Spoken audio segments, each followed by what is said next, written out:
Hello friends, जैसे कि आप सबको पता है कि एसएससी जीडी की बहुत सारी वैकेंसीज आ चुकी है। तो इसलिए हम आपके लिए लेकर आए हैं एसएससी जीडी का मॉक टेस्ट, जो कि जीके इस सब्जेक्ट का होगा। आज का जो टेस्ट है वो पिछले पेपर्स पर आधारित है। आप सबको पता होगा कि एसएससी जीडी एग्ज़ाम में बहुत सारे क्वेश्चंस रिपीट होते हैं। वीडियो शुरू करने से पहले अगर आपने अभी तक मेरे चैनल को सब्सक्राइब नहीं किया है तो प्लीज़ जल्दी से जल्दी सब्सक्राइब कर लीजिए।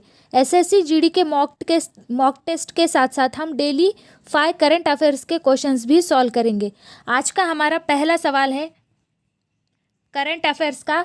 ग्लोबल इनोवेशन इंडेक्स 2020 में भारत का स्थान क्या है? तो भारत की हमारी रैंक है 48। कितनी है? 48। तो ऑप्शन ए यहाँ पे राइट आंसर हो जाएगा। अगला सवाल है सोनामरा दोंडकंडी जलमार्ग, यह बांग्लादेश को भारत के किस राज्य से जोड़ता है? तो ये जोड़ता है त्रिपुरा राज्य से। ऑप्शन बी हमारा यहाँ पे राइट आंसर हो जाएगा। अगला सवाल है अटल तो अटल है, इस पुस्तक के लेखक कौन है? तो अटल है इस पुस्तक के लेखक है इंद्र सिंह ठाकुर। तो फ्रेंड्स, ये वेरी इंपॉर्टेंट पॉइंट है। अगला सवाल है भारत का सबसे बड़ा हॉकी स्टेडियम कहाँ बनाया जाएगा? तो ये बनाया जाएगा राउरकेला में। कहाँ? राउरकेला में। ऑप्शन ए यहाँ पे राइट आंसर हो जाएगा। राउरकेला कहाँ पर है? उड़ीसा राज्य में है। कहाँ पे है? उड़ीसा राज्य में। अगला सवाल है वासुकी नागी, जो कि भारत की सबसे लंबी ट्रेन है, उसकी कुल लंबाई कितनी है? तो फ्रेंड्स, वासुकी नागी, इसकी जो कुल लंबाई है वो कितनी है? 3.5 किलोमीटर। कितनी है? 3.5 किलोमीटर। तो फ्रेंड्स, ये थे हमारे आज के टॉप 5 करंट अफेयर्स के क्वेश्चंस, जो कि एसएससी जीडी के अकॉर्डिंग बहुत ही इम्पॉर्टेंट है। तो हमारा आज का मॉक टेस्ट है नीली क्रांति किससे संबंधित है?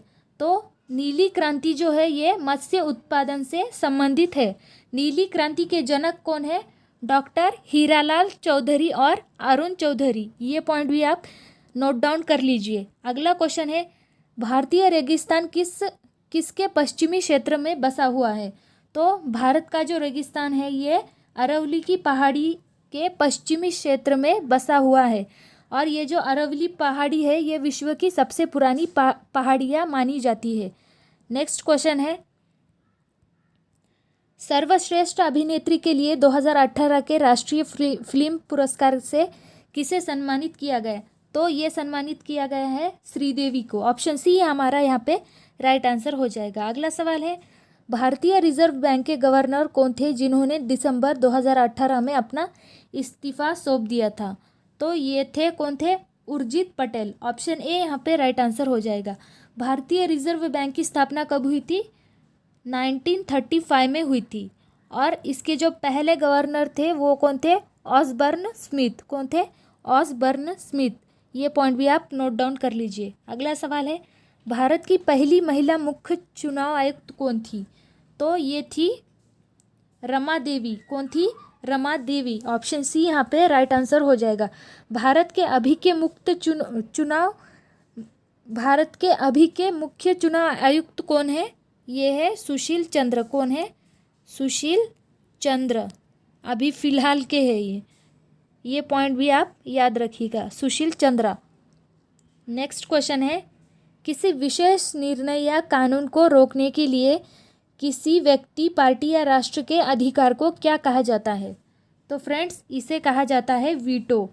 ऑप्शन ए यहाँ पे राइट आंसर हो जाएगा। अगला सवाल है अगस्त 1858 में ब्रिटिश संसद ने एक अधिनियम पारित किया जिसने कंपनी के शासकों को समाप्त कर दिया। इसे कौन सा एक्ट कहा जाता है? तो इसे कहा जाता है भारत सरकार अधिनियम। ऑप्शन ए हमारा यहाँ पे राइट आंसर हो जाएगा। अगला सवाल है भारत और श्रीलंका को डैश द्वारा विभाजित किया गया है? तो किसके द्वारा विभाजित किया गया है? पाल्क जल डमरू मध्य। ऑप्शन बी यहाँ पे राइट आंसर हो जाएगा। अगला सवाल है चार मीनार किस शहर में है? तो चार मीनार जो है ये हैदराबाद में है। हैदराबाद कहाँ आता है? तेलंगाना। कहाँ आता है? तेलंगाना राज्य में आता है। नंबर 10 है खरीफ फसलों को डैश मौसम की शुरुआत के साथ बोई जाने वाले फसलों के रूप में वर्णित किया जा सकता है? तो इसका राइट आंसर है ऑप्शन बी वर्षा। अगला क्वेश्चन है सोडियम हाइड्रोक्साइड का उपयोग किसके लिए नहीं किया जाता?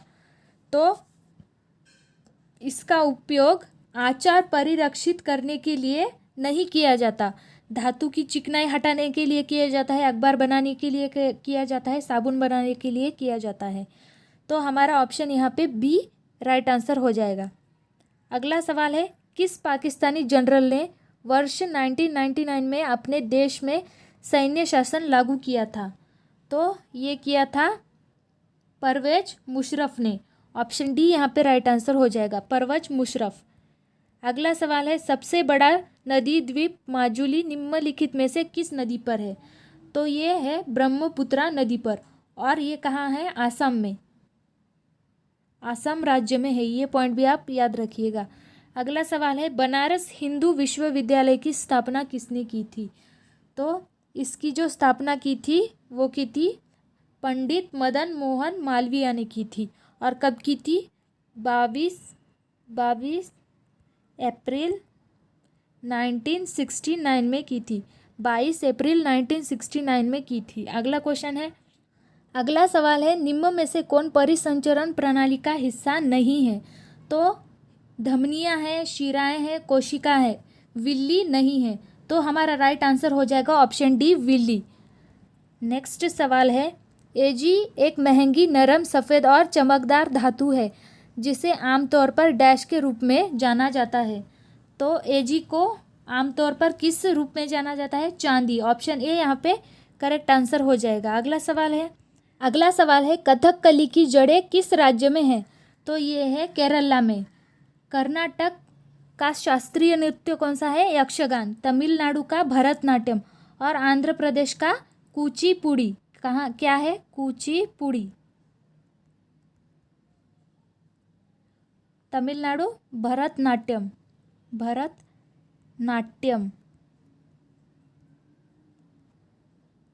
कर्नाटक यक्षगान, और केरल कथकली। ये पॉइंट भी आप याद रखिएगा। अगला मार्च 1931 को संवैधानिक सुधारों की शर्तों पर बातचीत करने के लिए भारतीय राष्ट्रीय कांग्रेस की ओर से गांधी ने डैश के साथ उच्च स्तरीय आधिकारिक बैठक में भाग लिया। तो ये किसके साथ लिया था? लॉर्ड इरविन के साथ। ऑप्शन बी यहाँ पे राइट आंसर हो जाएगा। नेक्स्ट क्वेश्चन है, निम्न में से कौन भारतीय शास्त्रीय संगीत की प्रख्यात गायिका है? तो भारतीय शास्त्रीय संगीत की प्रख्यात गायिका है शुभा मुग्दल। ऑप्शन ए यहाँ पे राइट आंसर हो जाएगा, शुभा मुग्दल। अगला क्वेश्चन है, पुस्तक द ओरिजिन ऑफ स्पीसीज के लेखक कौन है? तो इसके जो लेखक है वो है Charles Robert Darwin. Option B यहाँ पे राइट आंसर हो जाएगा। अगला क्वेश्चन है, डैश मानव शरीर की सबसे छोटी हड्डी है? तो ये है कान की हड्डी, जिसे हम क्या कहते हैं? Steps, STAPES। ये पॉइंट भी आप याद रखिएगा। और मानव शरीर की सबसे बड़ी जो हड्डी है वो पैरों की हड्डी है, जिसका नाम है फ्यूमर। क्या है? फीमर। ये पॉइंट भी आप याद रखिएगा। अगला क्वेश्चन है, भारत में निम्नलिखित इस्पात संयंत्रों में से कौन सा सार्वजनिक क्षेत्र के अंतर्गत नहीं आता है? तो दुर्गापुर स्टील संयंत्र आता है, भिलाई इस्पात संयंत्र आता है, और राउरकेला स्टील संयंत्र आता है। टिस्को नहीं आता है। तो फ्रेंड्स ऑप्शन सी यहाँ पे राइट आंसर हो जाएगा। अगला सवाल है, निम्नलिखित में से किसे राजीव गांधी खेल रत्न पुरस्कार 2020 नहीं मिला? तो विनेश फोगाट को मिला है, रोहित शर्मा को मिला है, रानी रामपाल को मिला है, मैरी कॉम को नहीं मिला है। तो ऑप्शन डी हमारा यहाँ पे राइट आंसर हो जाएगा। अगला सवाल है, सुप्रीम कोर्ट ने किस अधिनियम के तहत हिंदू परिवार की संपत्तियों में बेटियों को समान रूप से अधिकार दिया है? तो ये है अधिनियम 2005। कौन सा है? अधिनियम 2005। ऑप्शन ए यहाँ पे राइट आंसर हो जाएगा। अगला सवाल है, डैश ने 2006 में पाकिस्तान के विरुद्ध खेले गए मैच के पहले ही ओवर में हैट्रिक ली थी, और इस प्रकार वो ऐसा करने वाले और आज तक के एकमात्र गेंदबाज बने। तो कौन थे वो? इरफान पठान। ऑप्शन बी यहाँ पे राइट आंसर हो जाएगा। तो फ्रेंड्स ये थे हमारे आज के मॉक टेस्ट के टॉप 30 क्वेश्चंस। अगर वीडियो अच्छी लगी तो प्लीज़ चैनल को जल्दी से जल्दी सब्सक्राइब कर लीजिए और कमेंट करके बताइए कि वीडियो कैसी रही। वीडियो को लाइक कीजिए, शेयर कीजिए और कमेंट करना ना भूलें।